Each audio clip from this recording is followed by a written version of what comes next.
Hyvää huomenta. Mitäs teille kuuluu? Ja muuten tervetuloa Slowly Spoken Finnish videon pariin. Tällä videolla minä haluan motivoida teitä oppimaan ja opettelemaan joka päivä vähän, ei paljon, mutta vähän suomen kieltä.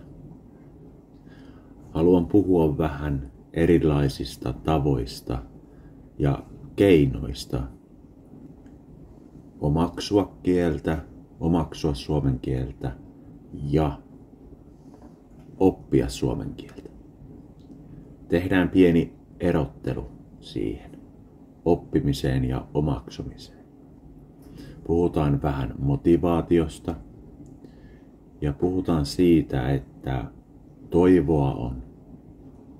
Teillä kaikilla on toivoa oppia joka päivä vähän suomen kieltä. Joo, mutta mulla on tässä kahvia. Astianpesukone on päällä. Jos kuuluu sellaista pientä hurinaa, niin se on astianpesukone on päällä ja olen keittiössä. Joo. Ja kännykkä on tämmösen lasipurkin päällä. Siinä lasipurkissa on kaakaota. Se on minun teline kännykällä. Juu. Mutta tänään on myös kaunis ilma. Aurinko paistaa ja on poutaista ja taivaalla ei ole pilviä paljon. Taivas on sininen ja on 4 astetta lämmintä. 4 astetta. Se on aika vähän, mutta kun katson ikkunasta ulos, niin kaikki näyttää aika hyvältä. Kesäiseltä itse asiassa. Tästä kun katsoo, niin näyttää kesäiseltä. Joo, mutta asiaan. Vähän suomen kieltä joka päivä. Me kaikki ihmiset pystytään oppimaan ja omaksumaan uusia asioita joka päivä. Joka päivä me voidaan aloittaa joku uusi asia, jos me halutaan. Näin vaan. Okei. Mä alan opiskella ja opettelemaan, miten tehdään hyvää kahvia. Miten tehdään hyvää kahvia? Lukemalla, kokeilemalla, testaamalla erilaisia asioita. Me voidaan tulla todella hyviksi kahvin keittäjiksi. Olipa asia mikä tahansa, niin sinä voit oppia uusia asioita. Sinun pitää vain löytää keinot, tietoa, mistä etsiä tietoa esimerkiksi vaikka kahvin keitosta. Nyt tällä videolla minä haluan sinulle kertoa keinoista kielen opiskeluun. Aina yleisesti me ajatellaan, että kielten opiskelu on koulussa tapahtuvaa, luokkahuoneessa tapahtuva asia. Eli sinä menet kouluun ja sinä olet koulussa ja siellä on opettaja, joka opettaa sinua ja se tunti kestää ehkä 45 minuuttia tai 75 minuuttia tai 1,5 tuntia tai mitä tahansa. Ja se on siinä sitten. Ja monet voi ajatella, että näin se on, että teen ehkä jotain kotiläksyjä ja se on siinä. Mutta on erilaisia tapoja myös opettaa ihmisiä. Meillä on tutkitusti tietoa, on paljon tutkimuksia erilaisista opetustavoista, miten opettajat voi opettaa oppilaita. Ja oppilaat eivät yleensä tiedä. He, jos menevät kouluun, he ovat luokkahuoneessa ja opettaja opettaa. Se on yksi tapa. Se on yksi tapa, joka voi olla huono sinulle, tai se voi olla maailman paras. Se voi olla paras tapa sinulle. Ja sinä opit ja omaksut ja sinä motivoidut todella hyvin. Meitä on paljon ihmisiä tässä maailmassa, joilla on tosi huonoja kokemuksia kielten opiskelusta koulussa. On tosi huonoja kokemuksia. Ja monet sanoo, että minulla ei ole kielipäätä. En koskaan oppinut englantia, ruotsia, espanjaa, ranskaa. En oppinut mitään koulussa, koska minulla on huono pää ja se opettajakin oli vähän, en tykännyt. Silloin, jos se ajatus on, että se koulu on ainut paikka oppia, niin silloin se on huono asia. Ja nyt minä haluankin sanoa, että meillä on niin paljon erilaisia tapoja oppia ja myös opettaa kieltä. Ja esimerkiksi juuri se, että jos puhutaan siitä omaksumisesta, eli sinä et opiskele, vaan sinä tavallaan omaksut sitä kieltä, niin silloin sinun opiskelijan täytyy ottaa oma vastuu siitä, että sinä opit, opiskelet, omaksut. Sinun täytyy löytää hyvä tapa sinulle, juuri sinulle. Ja totta kai siihen tarvitsee motivaatiota. Täytyy olla ajatus, että minä haluan tietää enemmän tästä asiasta. Minä haluan tietää, jos puhutaan vaikka siitä kahvista, että minä haluan tietää, miten minä saan parempaa kahvia, niin täytyy etsiä sitä tietoa. Niin sama kielten opiskelussa. Etsit sellaista materiaalia, esimerkiksi jos puhutaan omaksumisesta, että se on ymmärrettävää sinulle. Esimerkiksi täällä Easy Finnish-kanavalla niin on paljon erilaisia videoita, Pekka ja Musti videot. Ne on eri tasoisia. Sitten on A1, A2, B1, erilaisia vlogeja.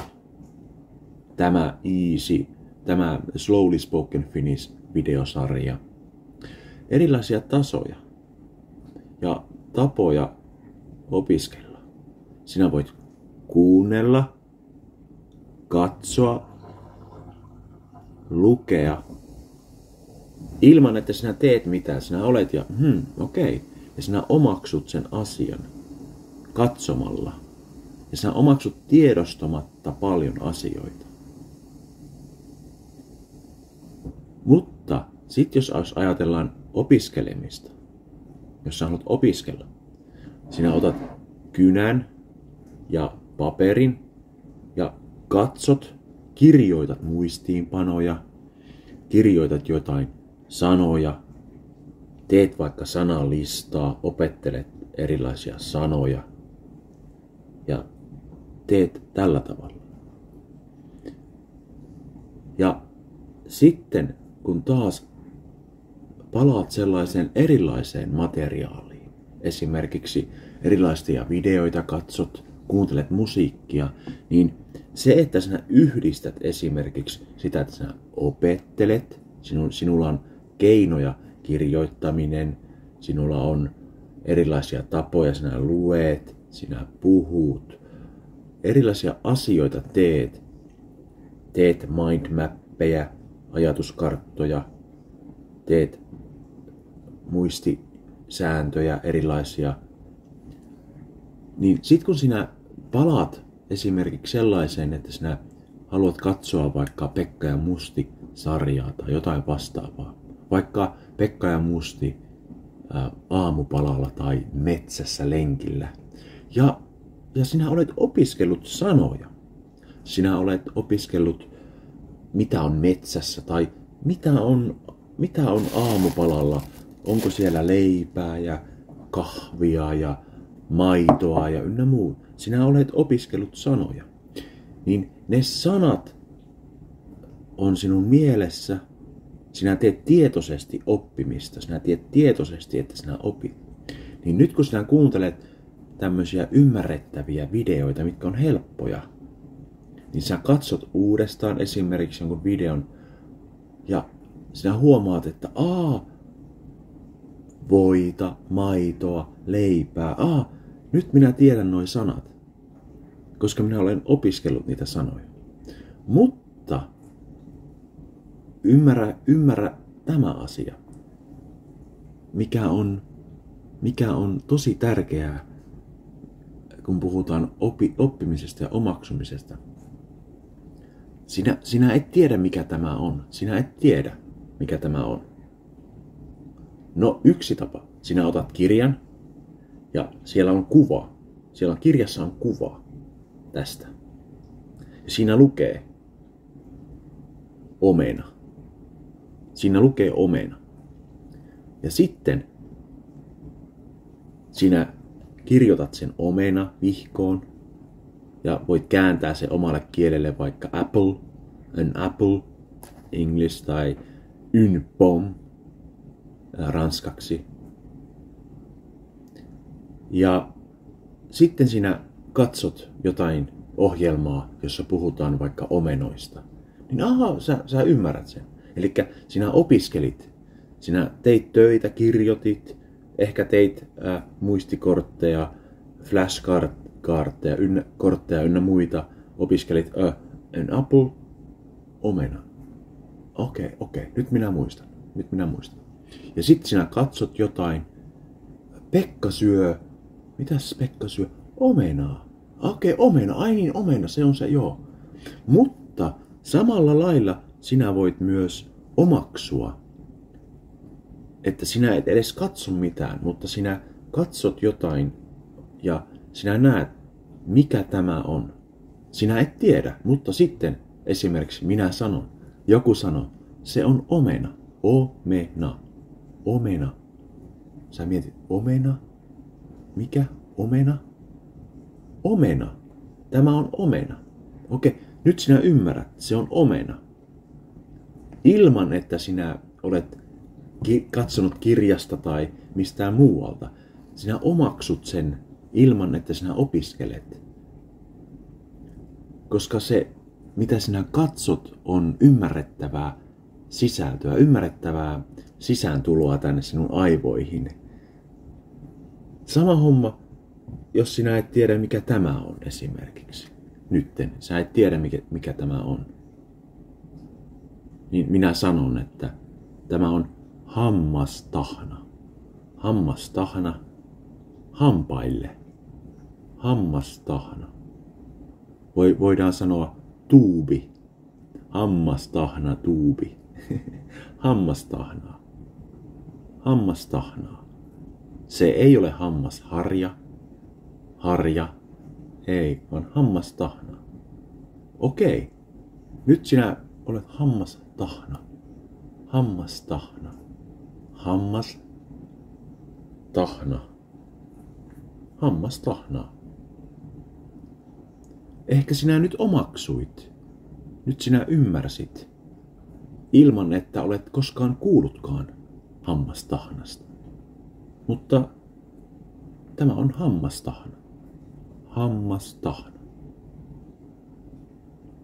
Sinä laitat hammastahnaa hammasharjaan ja peset hampaat. Okei. Tai mikä tämä on? Mikä tämä on? Nyt et tiedä. Mikä tämä on? Nyt pitäisi, mistä minä tiedän? Kirja, sanakirja. Mikä tämä on? Mutta nyt kun minä sanon sinulle, oi, minä leikkaan kynnet. Sinä tunnet leikata. Okei, leikata jotain, leikata. Sakset. Minä leikkaan kynnet.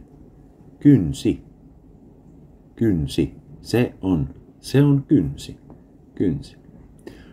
Mutta sinä voit myös opiskella tämän ilman tarinaa, ilman mitään kirjasta, jos siellä on vaikka joku tarina. Niin sinä voit myös opiskella sen, että sinä katsot sanoja. Nail, a nail, kynsi, a nail, kynsi, a nail, kynsi, a nail, kynsi. Okei, nyt sä teet flashcardin, semmoisen muistikortin. Sä voit katsoa.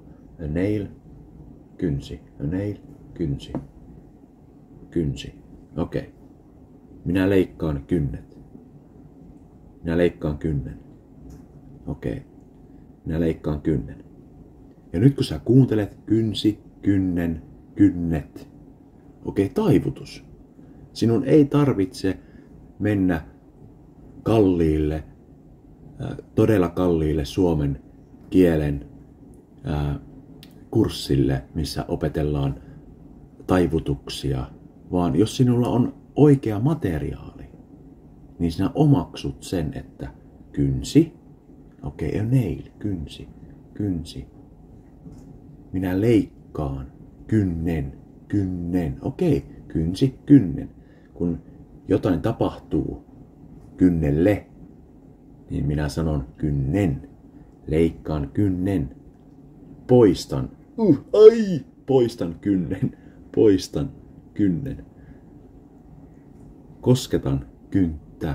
Kosketan kynsiä.